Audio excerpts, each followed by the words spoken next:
পরিবারে সবার আগে ঘুমভাঙা মানুষটাই মা।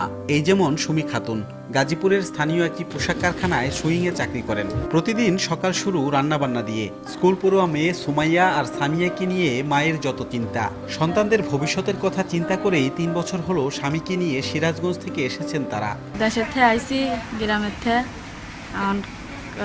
চলে খাওয়া লাগবে। রুম ভাড়া আছে, মিয়া স্কুলে যায়, বড় মিয়া তার পড়াশোনার খরচ আছে, খরচ চালান লাগবে। ইট পাথরের শহরে আয়ের মাপকাঠিতে ঠাঁই হয়েছে তাদের শিল্পনগরী গাজীপুরের তেলির চালার ছোট্ট শ্রমিক কলোনিতে। শত শত মানুষের চাপে যেখানে টিকে থাকায় এক জীবনযুদ্ধ, হাড় ভাঙা পরিশ্রম করেও সেখানে মা স্বপ্ন বুনছেন আদরের সন্তানদের শিক্ষিত করার।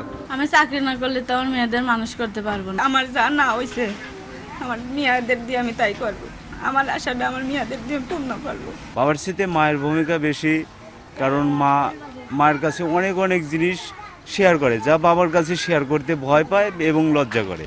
1, 2, 3 ঢাকায় জমি জিতে নিন 100% ক্যাশব্যাক সহ 20 কোটি টাকার পুরস্কার।